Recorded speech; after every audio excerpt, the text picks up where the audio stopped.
Meron tayong magkakaibang style ng pagluluto at ito ang version ko ng paggigisa ng ampalaya. Yeah. Uh-huh.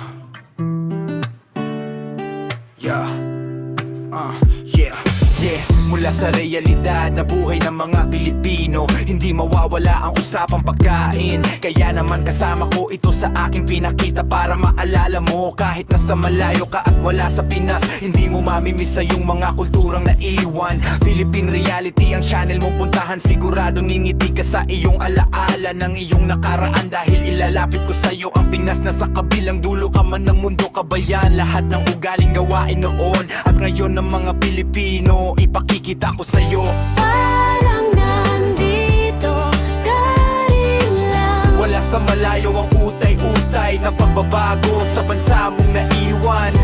Ipapakita ko rin sa'yo. Ano mang balita, update kita dahil na mga mahalaga ito sa'yo.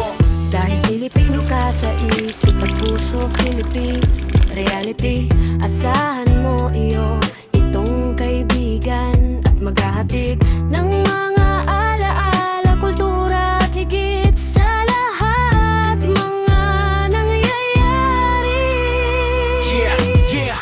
Sigurado nangingiti ka sa iyong alala ng iyong nakaraan, dahil ilalapit ko sa'yo. Siyempre, kailangan nating lagyan ng mantika ang paggigisa ng ampalaya. Ginamit ko ay olive oil. Kapag uminit ang mantika, ilagay na natin ang ating hinantad o pininong bawang. Gisa lang natin, hintay natin medyo pumula-pula.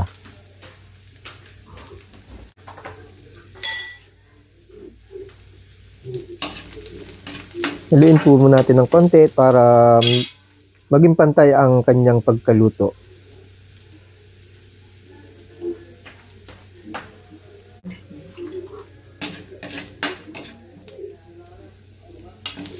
Yan. At sunod na po natin ang ating ginayat na sibuyas. Tuloy-tuloy lang ang paghalo natin para maging pantay ang luto ng bawang. At hintayin lang natin ng konti para sa susunod na mga ibang mga sangkap.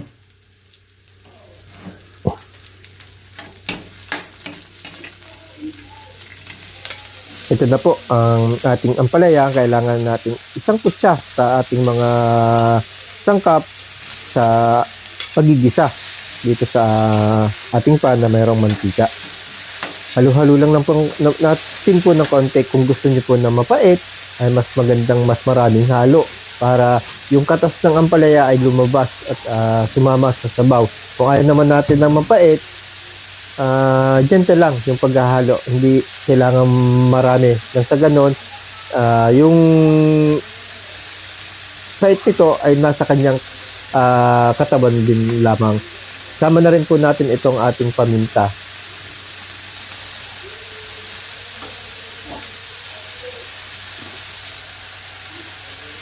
Yan, samahan na rin po natin ng ng sili, yung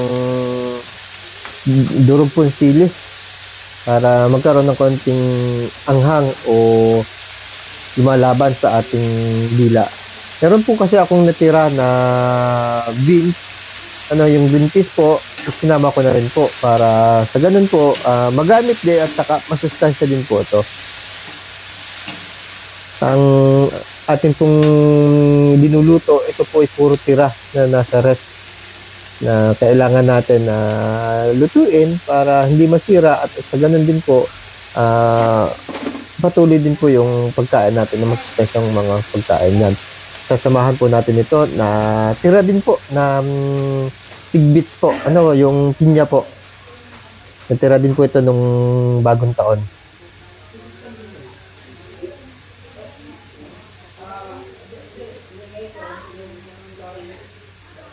Ang version ko po ng paggigisa ng kahit ano po, basta version ko po ng mga pagluluto ay masasabi natin na kakaiba. Kasi po kung ano lang po yung nakikita ko sa aming kitchen, siya po pinagsasama-sama ko po para sa pagluluto. Katulad po ng ampalaya, natatawag natin gisa, pero may kakaiba pong version kumpara doon sa ordinaryo na pinag-isipan natin na ito talaga yung iluluto o iplinano natin na ang luluto. Ito po kasi hindi nakaplano, kung ano lang po yung makikita ko sa loob ng kitchen namin, yun lang po ang pagsasama-samahin ko.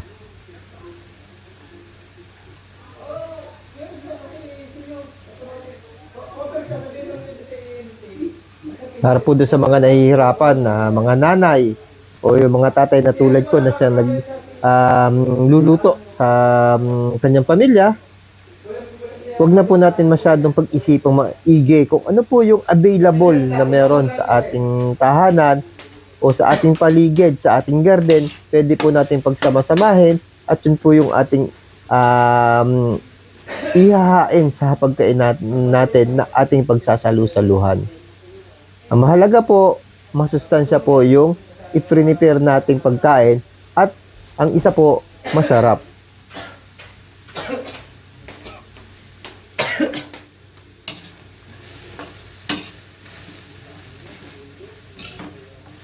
Maya-maya lang po, okay na tong ating ginisang ampalaya.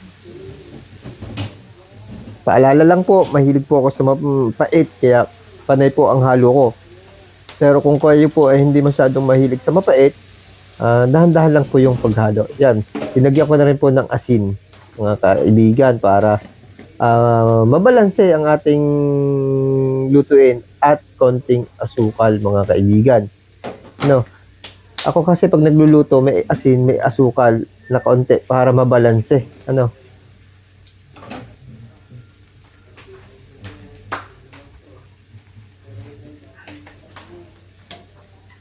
Konting halo-halo lang po. Ano?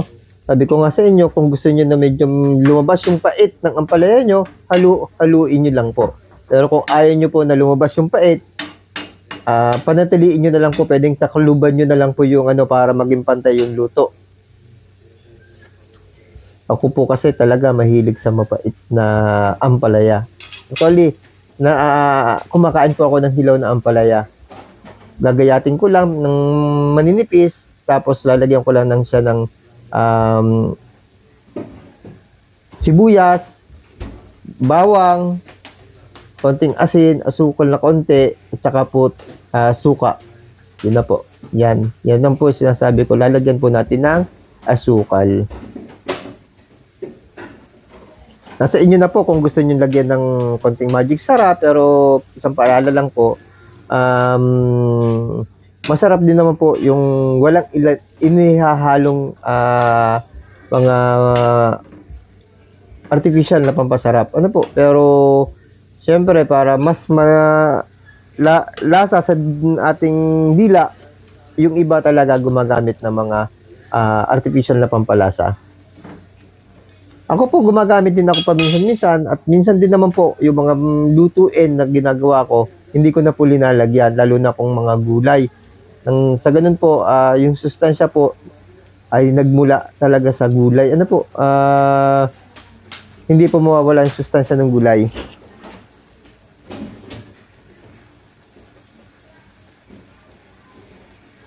Pero sa iba po mga putahe, naglalagay din po ako. Lalo na po kung may okasyon, siyempre kailangan doon sa ibang kakain, malalasap niya yung masarap na lasa sa kanyang dila. Yan. Halo-halo lang po kung talagang mahilig kayo sa pait ng ampalaya.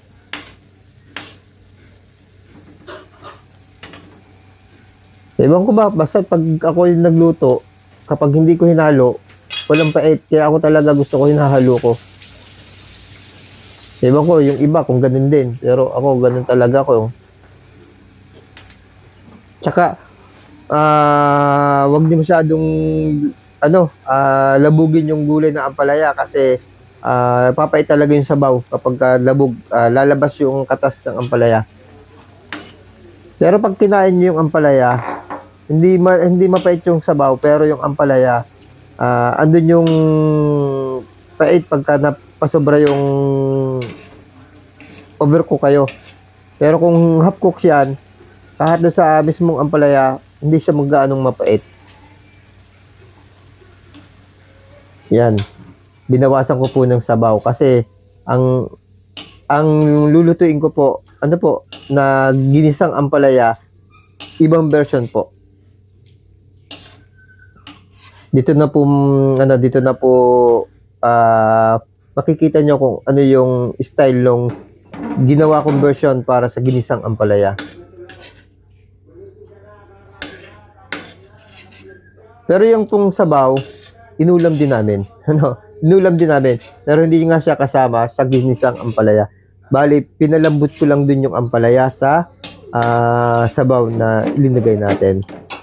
Ngayon po, kailangan ko pong lagyan siya ng oil muli. Olive oil po ang ginagamit natin. Kung may sesame oil po kayo, pwede nyo pong siyang gamitin. Lalagyan din ko po siya ng kalamansi. Fresh po na kalamansi. Pagpapatay ko na po yung apoy, saka ko po lalagyan ng kalamansi. At ganun din po, lalagyan din po natin siya ng ng seasoning po. Oyster sauce po. Pagkatapos po, nanahaluin natin at tapos na po. Yan. Naglagay po tayo ng olive oil.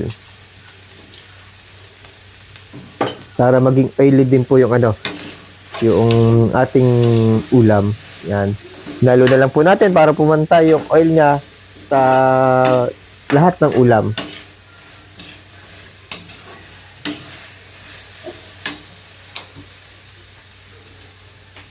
Konting init lang po yan.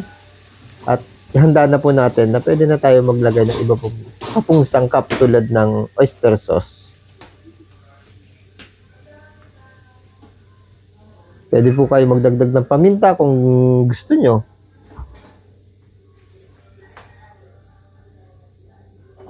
Ito din po, kung gusto nyo na meron kayong mga giniling, pwede nyo pong ilagay yung mga giniling, mga kaibigan. Kung pwede din po kayo maglagay ng mga ingkan po. Pwede po kayo maglagay ng ingkan. Halimbawa po ay tuna, ganun. Pwede po kayo maglagay. Ito po, ang linagay ko po ay itlog. Nagkasaw po ako ng itlog o bati po ako ng itlog na siyang ilinagay natin yan. Sabi ko nga po, pwedeng nasa inyo po kung ano yung available sa inyo. Pwede nyo po siyang isama kung tuna po, kung corned beef yan, kung kahit ano po pwede. Kahit ano po. Kahit po sardinas po, pwede po. Ginagawa po natin yan. At sa mga susunod pong video, papakita ko po sa inyo yung mga mga dilata na mabilis i-prepare, pero kailangan nating bigyan ng mas masustansya. Maging masustansya yung pagkain, lalagyan po natin ng gulay. Ito po, isa po ito yung ampalaya sa pwede natin ihalo sa mga dilata.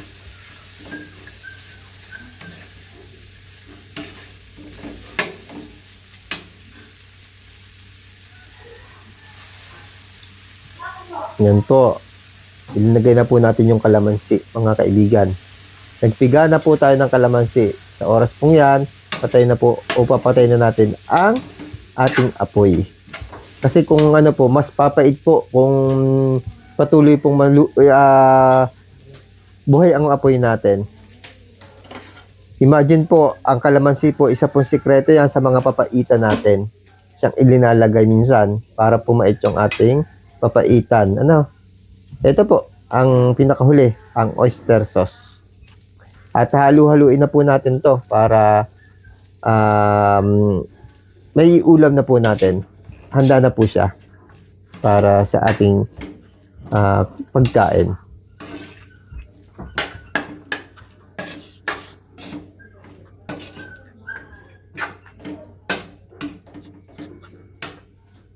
Okay po, yummy, yummy, yummy!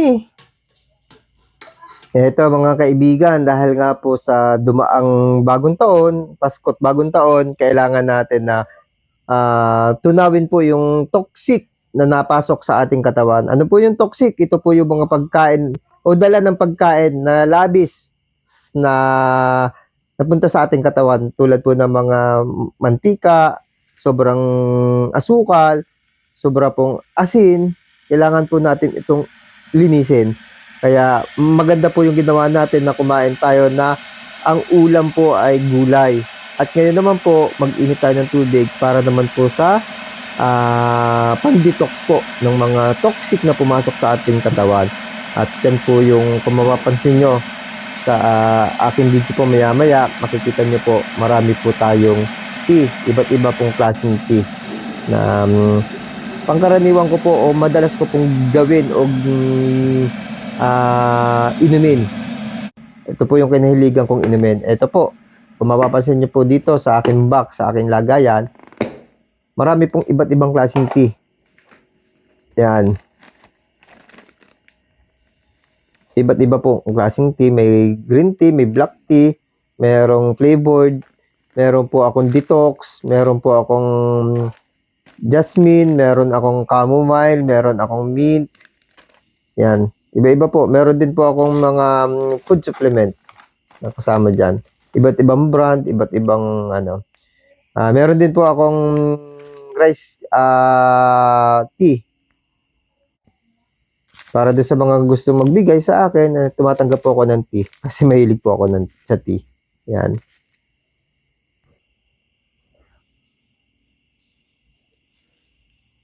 Ito po. Chamomile and chamomile with mint tea. Yan po yung napili natin ngayon na inumin.